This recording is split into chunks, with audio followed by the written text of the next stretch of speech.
एवढा लेट सुटून पण आपली दोन्ही पण बैल आहेत गुलालाचे निकाल घेणारे बादशाह आहेत, ते गुलाल प्राप्त केला. बरोबर आहे. किती वेळा गाडी पळाली सैराट आणि भुंगा? आता तुमच्या तोंडातून ऐकायला आवडतं. आता गाडी तर मोजता येणार नाही गुलालाचे, पण अपरिचित जोडी गाडी सैराट आणि भुंगा. सैराट आणि भुंगा अपराजित जोरी. उंबालीच्या वजीरने सैराट आणि किस्मतला पराभूत केलं होतं. त्याच्यामुळं ते त्यांची ख्वाहिश होती त्यांची गाडी खेळायची खाती. आकाश दादांचा जो शंभू पळतोय त्या शंभू सोबत पळवला भुंगा आणि मैत्री खाती गाडी तिकडे पळवली आणि बैल पण घेऊन गेले. काय बोला आता काय सांगा, आता दादांचा आणि आकाश शेटचा एवढं मैत्रीचा एवढं घट्ट नातं आहे ना, होणार का काय तसं म्हणजे दिसणार का पुशेगावला का नाही दिसणार? नाही बैल आता दादा त्यावेळेस बोलले होते नाही पळणार, तर आता मी स्वतःहून सांगतो बैल नाही पळणार. पुशेगाव मैदानाला 100% बैल नाही पळणार. गाडी पण एवढी अतिशय सुंदर पळते ना. उंबालीचा वजीर आणि कोलीकोपरचा वजीर हे पण टॉपचे 1 नंबरची गाडी खेळणारे बैल आहेत. त्यांना पण पुढील वाटचालीसाठी त्यांना पण शुभेच्छा. नामदेव भाऊ नमस्कार. नमस्कार. सुंदर गाडी पळाली आणि सैराट आणि भुंगा आज पुन्हा गुलालाचं मानकरी झालेले आहेत. मला वाटतं खूप मोठी लढत आणि खूप मोठा गुलाल पण मिळवला. काय बोला? खूप मोठी लढत म्हणजे लढत पण चांगली झाली. समोरची गाडी पण चांगली पळणारी होती. वजीर होता, तिकडे भुंगा आणि सैराट होते. गाडी लेट सुटून पण गाडीने आपला गुलाल प्राप्त केला. बरोबर आहे. मला वाटतं गाडी पाठीमागं सुट्टीला तुमची मागे राहिली होती अशी चर्चा चालू होती. ती मी तर नाही बघितलं. काय बोला? थोडी पाठीमागं राहिली होती बैल थोडा, ते समोरची गाडी पण चालत राहत होते. त्याच्यामुळे आपण कन्फ्यूज झाली आपले सुट्टीवाले. पण थोडा एवढा लेट सुटून पण आपली दोन्ही पण बैल आहेत गुलालाचे निकाल घेणारे बादशाह आहेत, ते गुलाल प्राप्त केला. बरोबर आहे. किती वेळा गाडी पळाली सैराट आणि भुंगा? आता तुमच्या तोंडातून ऐकायला आवडतं. आता गाडी तर मोजता येणार नाही गुलालाचे, पण अपरिचित जोडी गाडी सैराट आणि भुंगा. सैराट आणि भुंगा अपराजित जोरी. अपरिचित जोडी आणि ज्या मैदानामध्ये जाते त्या मैदानामध्ये गुलालाचं मानकरी राहिले आहेत. 100% गुलालात राहायचा प्रयत्न करतात. बरोबर आहे. आता नियोजन कसं काय झाला? कारण हीच गाडी पळूया आज. नियोजन 2 दिवसापूर्वीच झालं होता. गाडी एक बोरेची वाडी तशी गाडी जमली होती. तिथं थोडा अंधार झाल्यामुळं ती गाडी आम्ही कॅन्सल केली. तर त्याच्यामुळं मग ती कॅन्सल झाल्यानंतर मग आज दादा बोलतात तिथं बैल पळाला नाही, बैल आपण खिडकाडीला आज बैल पळू. बरोबर आहे. आता आज मैदानामध्ये गाडी कशी जमली ती सांगा. गाडी इथं जमली. पिंटू शेठ पटेल उंबरली वजीरचं नाव होता. घेसरवाले सैराटवाले सुनील दादांनी नाव फिरवलं त्यांच्यावर. आणि भुंगा सैराटला निघाला. तिकडून त्या साईडला कोलीकोपर वजीर निघाला. ती गाडी मला वाटतं या मैदानामध्ये खिरकालीच्या मैदानात 2 वेळेला खूप मोठी गुलाला घेऊन राहिली होती आणि कुठेतरी आज मला वाटतं त्याच्यावर तुम्ही गुलाल मिळवला. काय 100%. मागच्या मैदानामध्ये याची तशी उंबालीच्या वजीरने सैराट आणि किस्मतला पराभूत केलं होतं. त्याच्यामुळं ते त्यांची ख्वाहिश होती त्यांची गाडी खेळायची इच्छा होती त्यांची, म्हणून ते नाव फिरवून आपण बैल काढलं. बरोबर आहे. म्हणजे कुठेतरी सैराटला एक अस्तित्वाची लढाई होती आणि त्यांनी तो गुलाल प्राप्त केला. बरोबर. आता मिलिंद शेठ मैदानामध्ये नाही दिसत, कसं काय नियोजन असतं? नियोजन तर दादा तिकडनंच करतात, पण मला फक्त नामदेव बोलतात आपला बैल घेऊन जायचे या महिन्यात. दादा बोलतो बैल घेऊन जा. बोलतो दादांचा होकार आला ना का आम्ही बैल सगळी पोरं आहेत ना आमची, ती सगळी बैलाला एकदा दादाचा शब्द आला ना का कधी कोण नाही बोलत नाही, सगळी बैला निघून येतात सगळे. बरोबर. आता त्या दिवशी बाहेर पडली होती मला वाटतं खिरकालीच्याच मैदानामध्ये मिलिंद दादांची. वडकीला बैल दिसणार नाही, पण कुठेतरी मला वाटतं मैत्री खाती आकाश दादांचा जो शंभू पळतोय त्या शंभू सोबत पळवला भुंगा आणि मैत्री खाती गाडी तिकडे पळवली आणि बैल पण घेऊन गेले. काय बोला? आता काय सांगा, आता दादांचा आणि आकाश शेटचा एवढं मैत्रीचा एवढं घट्ट नातं आहे ना, त्याच्यामुळे त्यांना जीवाभावाचा भाव आहेत ते. त्याच्यामुळे त्यांना आकाश दादांचा कॉल येत होता आपण गाडी ही इथं पळू, वडकीच्या मैदानात पळू. आता त्यांचा शब्द पडल्यानंतर तर दादा नाही बोलले नाही. दादा बोलतात आपण दोघे छोटा मोठा भाऊ आहेत, आपण या मैदानात तुला नियोजन केलं ना दादाही पळवलं. बरोबर. आणि गटाला पण छान गटाला पण गटपास झालं होतं, पण सेमीफायनलला गाडी एकदम पब्लिकच्या कडाला लागली होती. त्याच्यामुळे गाडी थोडीशी मांगारावर आपल्या पराभूत झाला. बरोबर. आता पराभूत झाला तर बघा असं शब्द मान्य करायला शिकतो तोच खरा गाडा मालक मान्य करतो. तसं आता आजचा हा पुशेगावचा मैदान येतो 2 दिवसानंतर, आजचा हा गुलाल आहे.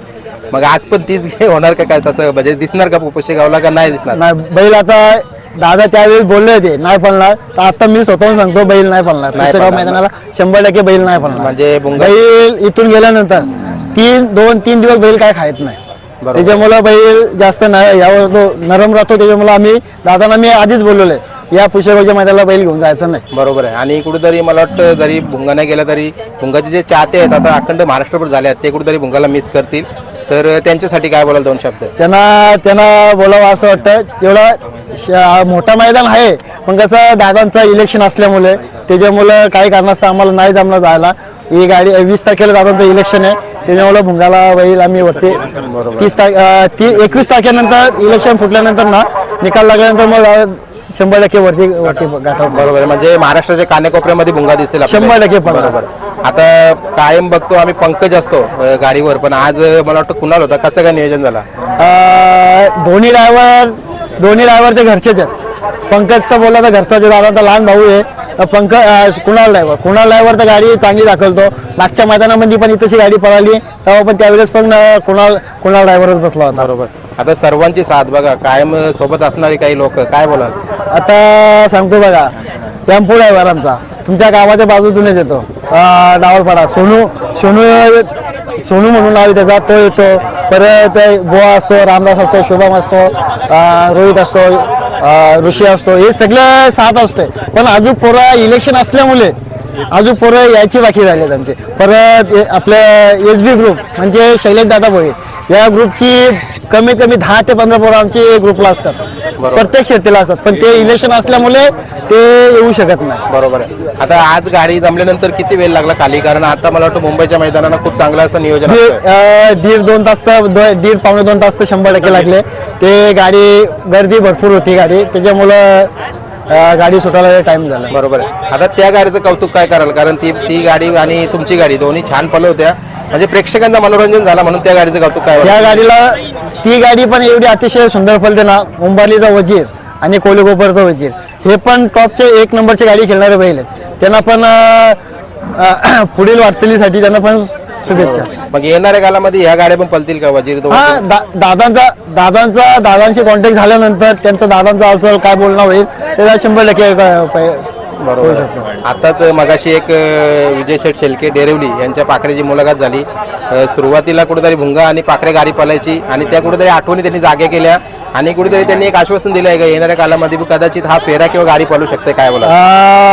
100% दादांना बोलून मी बोलणार. दादा सांगा, मुंबईमध्ये बैल भुंगा आला त्यावेळेस भुंगाचा पहिला फेरा म्हणजे डेरिवलीचा पाखऱ्या, त्या बैलामध्ये आपल्या गुलाल प्राप्त केला होता आपण पहिला. मुंबईमधला पहिली शर्यत झाली त्यामध्ये. म्हणजे मोठी झेप तिथून घेतली आणि तिथून आता भुंगा उंचावरती गेलाय. काय बोलाल? म्हणजे आजचा हा नियोजन कसा वाटला तुम्हाला? आयोजन तर खिडकालीवाल्यांचा चांगलाच असतो. ते काय अतिशय सुंदर होता. गाड्या सोडा वेळाला पण चांगली मदत करतात. पब्लिक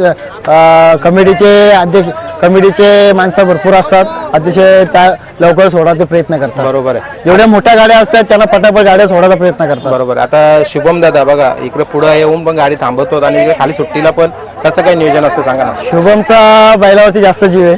शुभम सकाळ संध्याकाळ दररोज तिथेशी असतो, बैलाचा फार्म हाऊसला दररोज असतो. त्याच्यामुळं शुभमचा बोलू तेवढा कौतुक कमीच आहे. बरोबर. समालोचकांविषयी काय बोलाल? आपले काका आणि मामा फुलोरे मामा आणि राहुल फुलोरे मामा म्हणजे आपले एकदम जुने समालोचन, मुंबईची शान. एकदम समालोचन म्हणजे मुंबईचे टॉपचं समालोचन बोलतात. मुंबईचं असेल तर फुलोरे मामा, त्याच्यानंतर राहुल भोई, जितू मिनमिने, परत तेजस सालवी काकारोलचा, हे चारही पण समालोचन एकदम चांगले समालोचन. म्हणजे भुंगाची गाडी आली ना, गाडी पळत असताना अतिशय उत्सुकपणे त्यांनी नावं घेत राहतात. मिलिंद शेठ पाटलाचा भुंगा आला असं नाव घेत राहतात. म्हणजे प्रत्येक बैलाचं ते नाव घेतच राहतात. पण जशी गाडी सुटल, गाडी मैदानात पळत असेल त्या बैलाचं भरपूर नावं घेत राहतात. गाडी पळता बैलाला जोश येतो, अशी आवाज देत राहतात ते. बरोबर. चला, जास्त वेळ नाही घेता, अंधार पण होईल. चला, हाडलं या वर्षी पुशेगावला नाही पळत भुंगा, नक्कीच येणाऱ्या कालामध्ये पुशेगावचं मैदान पण गाठेल. 100%. चला, धन्यवाद तुम्हाला आजच्या गुलालसाठी. धन्यवाद.